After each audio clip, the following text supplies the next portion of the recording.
I think, a couple thousand different types of schema that you can find at schema.org. Honestly, I don't recommend going to schema.org for the most part, unless you're looking for something extremely niche. Generally, you'll be fine with just doing local business and FAQs and using the generator we have. It is an incredibly dry website. Like, it is so dry and boring. And I say this as a person who's been through the website and used it. And yeah, it's not the most exciting thing in the world. But there are different types that you can see. And most of these ones are actually already covered in that schema markup generator that I have the link to. And so this is an example of what it actually looks like. So we've got a bit of code here, and it basically it looks really intimidating, but it's honestly much easier than you'd expect. It's just opens with a curly brace, and then it just says, "Oh, we're grabbing this from schema. The type of schema we're using is a recipe. The name of the recipe is apple pie by grandma. The author of it is Elaine Smith. What's the image? What's the description? And then how many rankings? What's the best? What's the worst? And what's the average? How long is the prep? How long is the total time? How much does it yield? And nutritional quality, and then also ingredients."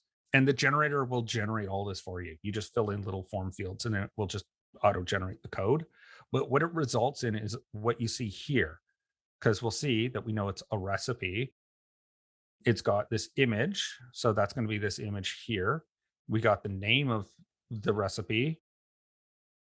We have, they don't have a URL. Mm. Huh. They should have had a URL in there that says example.com. They don't, but they should have, because that's how they would know where to link to. We've got the how many reviews, what's the average out of how many.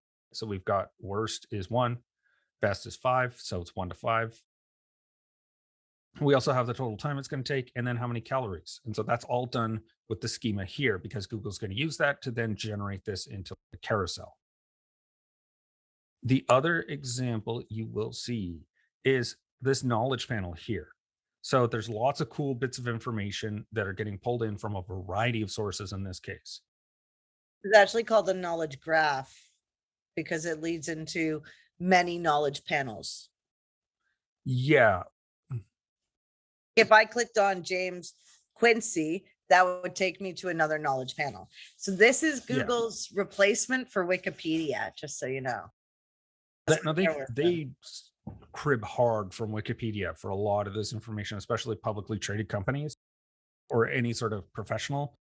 Wikipedia will probably be the source that they use for identifying information about the person or the company or whatever it happens to be.